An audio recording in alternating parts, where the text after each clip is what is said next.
Hey guys, I had a couple questions about Achilles tendinitis or tendinopathy. Um, it's just a difference just in naming techniques for the purpose of this. It's basically a very similar thing in how you're going to treat it. But I had a couple questions, so I wanted to jump on and address those questions real quick before I head out for vacation later this week.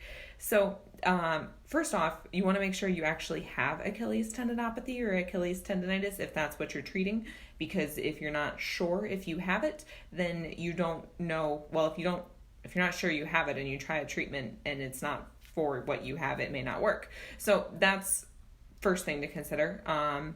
So if you do have it, some kind of stereotypical findings are going to be it hurts with pushing off. So during walking, it can hurt when you push off. It will probably hurt with running, box jumps, double unders, that kind of thing, anything with a very strong jumping moment to it.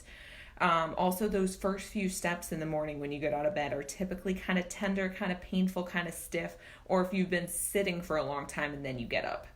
Or another one that women also complain about is if you've worn high heels for a while and then you take them off and walk flat-footed. Granted, that hurts regardless sometimes, but if you have Achilles tendinitis or tendinopathy, it definitely hurts a lot more. So the location of pain, if you do have it, it's going to be right at the bottom, kind of where your heel is, the lower calf. So I'm going to show you guys kind of where it would be. Never mind, my bad. Okay, so it would be kind of down in through here. That's the typical area that you would find the discomfort in. And again, like it would be with running, jumping, that kind of thing. So how to treat?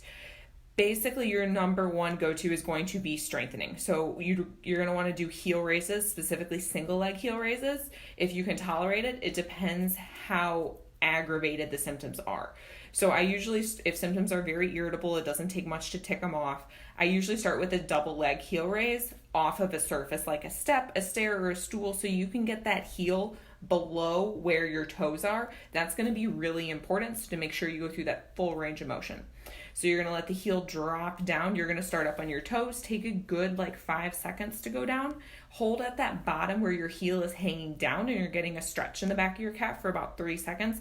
And then go back up to your toes. You can go back up at a normal speed, a quick speed, a slow speed, whatever you prefer. That's not the most important part. The most important part is the time under tension while you're going down. That's kind of usually your key to treating it. I'd suggest probably about 5 reps or so, and about 3 sets kind of once a day. Usually that's kind of my go-to to start with, depending on how irritable symptoms are. So like I said, starting with 2 legs. If 2 legs is really easy, you're not really feeling it, I would switch to 1 leg. Usually at that point you will feel it, and if you don't feel it during it, you feel it the next day. And if you don't, you can always add weight to it. You can hold weight in your hand. I would suggest holding only in one hand, because if you hold it in both hands, I've heard stories of people toppling forwards, backwards, all sorts of ways off various devices they've stood on in the past. So I would suggest only holding the weight in one hand for that reason. In terms of how long you can expect it to take, it varies depending on how irritable things are, how painful things are. I've seen it resolve as quickly as 2 weeks in, and I've also worked with someone who it took her almost a full year to get better. There was a lot of other stuff going on. She was in and out of a boot for a while, and maybe didn't have the best medical advice from her doctor in the beginning, which is why it made it take so long. But I would say on average, most people tend to resolve around the 8 to 12 week mark. That's just on average with a moderately irritable symptoms. If you have any questions about that, feel free to shoot it my way. I'm going to be pausing on the Facebook Lives for about a week and a half. I'm leaving for vacation with my husband. We take off once a year for about a week or so.